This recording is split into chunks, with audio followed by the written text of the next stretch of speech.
Hi everyone, welcome back to Winging It. It's week 32 and we're going to keep it really simple this week, but we are going to actually prepare two blocks. So one I'm going to prepare for quilting and the other is going to have some stitch and embellishments on it. Now if you're new here, I will link the playlist at the top of the screen so that you can go and watch all the other videos in this series. We're making a quilt on a garden theme, and this week I'm going to stitch on my blue stripe fabric. This is a 20 by 20 centimetre piece and it's an 8mm stripe if you are looking for something similar. I've also got a square of my second pattern fabric. This is my ladybird print and this is the one we're going to prepare for quilting. I've also got some of my stitched edge ribbon. So I've got some pale blue and some bright green. I've got my embroidery scissors and paper scissors, and I've got some pins. Then I've got my pencil and heat erase pen, and I've got some of the threads from my colour scheme. So I've got my white, which is 001, pink, which is 025, red, which is 046, blue, which is 130, yellow 298, my light green which is 255, my mid green which is 258, and my darkest green which is 683. These are all Anchor brand threads, but you could substitute with your favourite brand. I've also got my quilting ruler, and this is a 5mm grid ruler, and I will link that in the description below so that you can go and check that out. Let's start with our simplest block. So I've got my pattern fabric here and this is the one that we're going to prepare for quilting. So I just want to find my centre line first of all. I'm going to make these marks with a pencil because I don't want them to fade away before we are ready to actually quilt. So I've got my pencil here and I've lined up my quilting ruler from one corner to the other across the diagonal. So I've just made sure my ruler is sitting point to point across the diagonal there, and I'm just going to put in a pencil line right across that centre. I'm moving my pencil backwards and forwards because it's the best way to get a precise line. You don't want to drag your fabric because your line will distort. So now I'm going from the opposite corners and putting in a line, and that will help me identify the centre. Now I don't actually want to stitch these lines. When we come to quilt, I don't want my quilting to form a cross in the centre. So I'm going to use the lines on my quilting ruler to find 1 centimetre either side of my centre point. So I just found that first 1 centimetre line, and you should be able to just see my pencil lines through there. And I'm sliding the ruler so that 1 centimetre line is sitting over the pencil line that I've just drawn, and then I'm putting in a line to find 1 centimetre above or to the right of my first diagonal. Then I'm going to flip my block around and repeat that, working 1 centimetre in the opposite direction.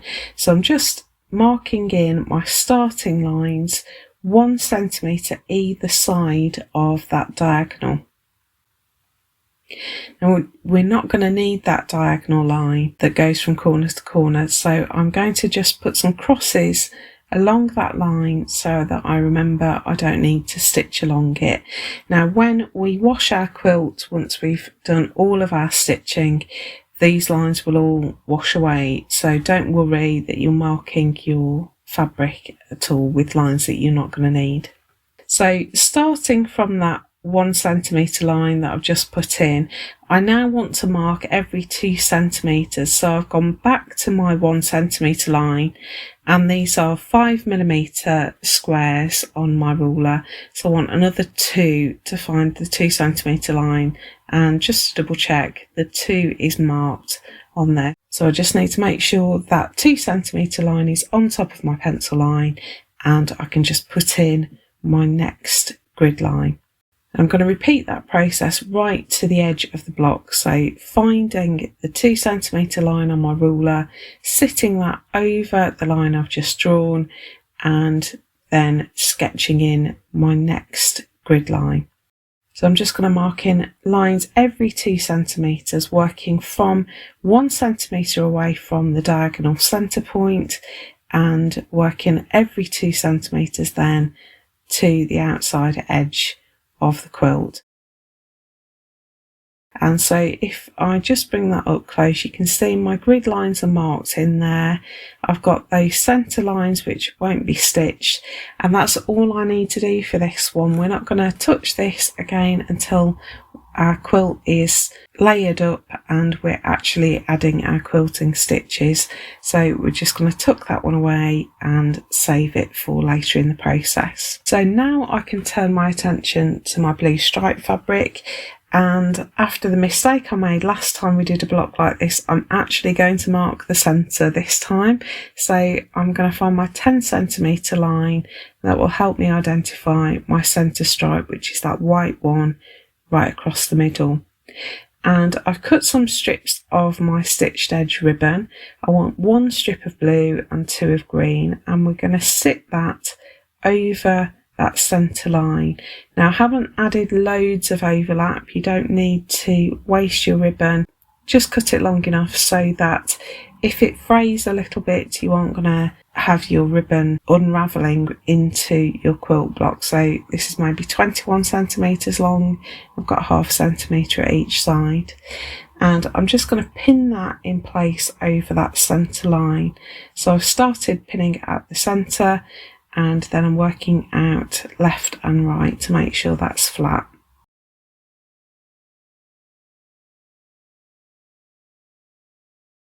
Now the ribbon curls a little bit, but we'll stitch it down, it will be totally horizontal. So now I'm counting 3 stripes up. I'm going to sit a piece of green ribbon over that white stripe and pin that in place. You can see me smoothing out the ribbon there with my fingers so that I don't pin lumps and bumps into it. I want it sitting completely flat. And then my last piece of green ribbon is going to go 3 stripes down, and I'm just going to pin that in place so that we've got this little sandwich of ribbon with some stripes showing in between. So that's the ribbon positioned. Now I've got a single strand of my blue thread here, and I'm going to applique stitch this ribbon in place. So I've brought my needle up through both the backing fabric and the ribbon, and I've just caught a little tiny bit at the edge of the ribbon there. And now I'm going to sit my needle right against the edge of the ribbon and take my needle back down, but just through the backing fabric. So I'm making little stitches that hook over the edge of the ribbon and hold it in place. I tend to do my first couple of stitches in 2 motions just to make sure that I've started off my ribbon nice and flat and smooth, but once I'm sure it's in position, I can start hooking my needle. So if you hook your needle and find the first natural pivot point of the needle, you will actually get really evenly spaced stitches. So because you're stitching through layers of fabric, your needle will have to go a certain distance into the fabric before you can hook it back on itself, and that is a really good natural measure of the space between your stitches. So if you just go by feel and allow the needle to rock when it's able to, your stitches will just automatically find their spacing. So I'm just making sure that my stitches are really tiny and that I'm not bringing my thread up too far into the ribbon. So I'm only just catching the very edge of that ribbon, and I'm going to work all the way along one side. I've started in the middle just so that I don't end up moving the ribbon as I stitch it in place.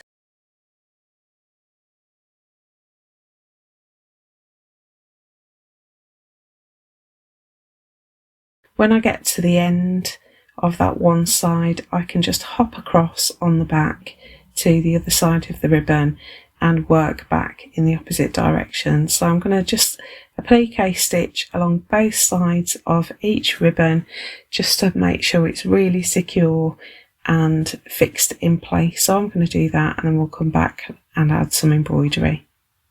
Okay, so my ribbon is stitched down, and I just want to put in some marker points along these white stripes in between the ribbon strips. So I've started at the centre and I'm marking 1 centimetre marker points all the way along there. So I don't want one right at the centre, so what I've done is find the 10 centimetre mark and start measuring from 0.5 centimetre back and 0.5 centimetre on. So there won't be any stitches right in the middle, but they will be evenly spaced. So now I've got 2 strands of my dark green thread. I'm going to start not with those markers that I've just put in, but I'm going to add some feather stitch to the white stripes above the green ribbon. So I find this easier to work if I turn my fabric onto the side. I've brought my thread up on the very edge, the left hand edge of that white stripe, and then I'm going to hop my needle directly across from that and take it down right in the middle of the stripe. Then I'm going to hook my needle forward and bring it up a little way further down the stripe, but in between the 2 points where the thread comes out and goes back in, and I want that working thread to pass over the top of the loop I've just made and pull through, and that creates a little V-shaped stitch.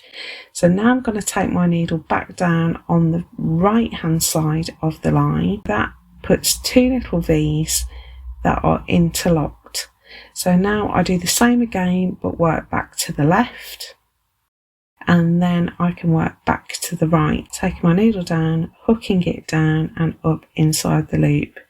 And I'm just going to carry on like this, working right and then left and then right and then left again, all the way down that stripe, just adding my line of feather stitch to add a little bit of stitched detail. I've used my darkest green here. You could use any colour you like really. I think in hindsight I might have preferred it if I'd used a different colour. It's quite strong, but I love feather stitch, so I don't mind that it stands out.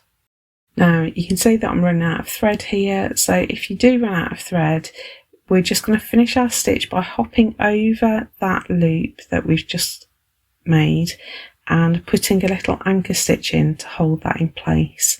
And then I can finish off my thread on the back. I haven't really left myself enough thread here, so I'm just hooking it through a previous stitch. And then I've got my new thread here and I'm bringing it up just inside that loop, which is where the thread would have come out if I hadn't run out. And then I can just carry on stitching and my new thread will cover over that anchor stitch and give us a fairly seamless end and start of a new thread. So it's not really going to be obvious where our thread finished and where the new one started. So I'm just going to carry on right to the end and finish off my thread in exactly the same way.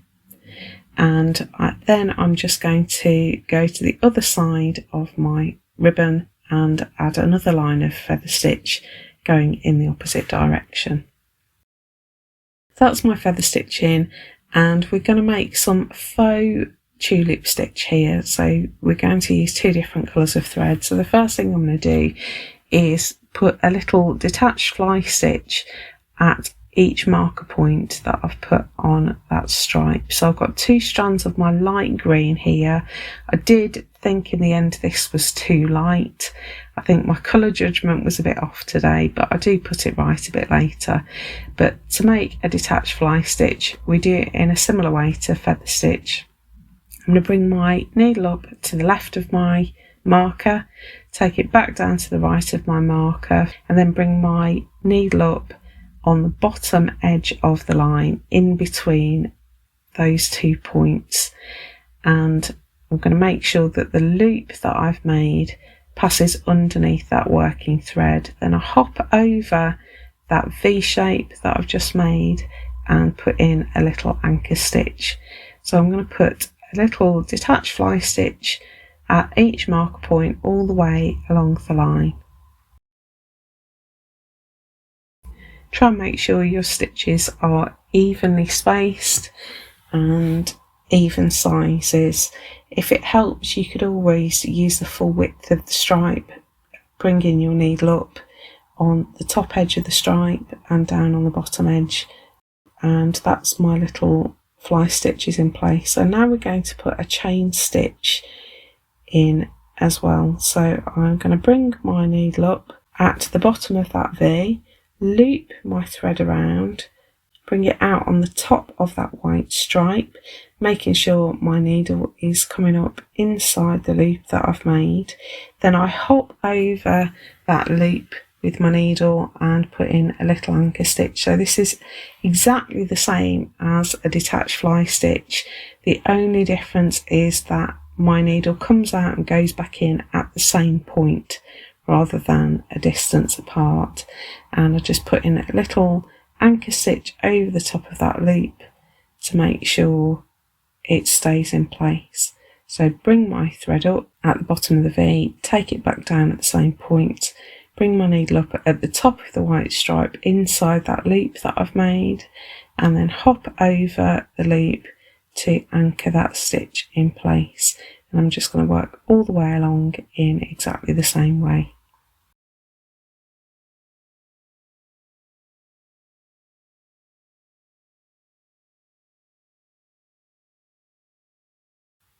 Now I've got some of my yellow thread, and unusually for me, I'm working with all 6 strands here, and all I'm going to do is put a really simple straight stitch inside each of those chain stitch loops that I've just made, the red loops, and add a little bit of fill to those little flowers that I've stitched. So bring my needle through at the very top of the chain stitch and take it back down right at the bottom of the chain stitch, and then I move along, and just to save loads of really obvious trailing thread, I've started at the bottom of the stitch this time and working to the top of the stitch, and then the next one along I will start at the top and stitch to the bottom, and then start at the bottom and stitch to the top. So I'm sort of just weaving backwards and forwards on the back, but just putting in those little straight stitches just to add a little bit of fill to the flower.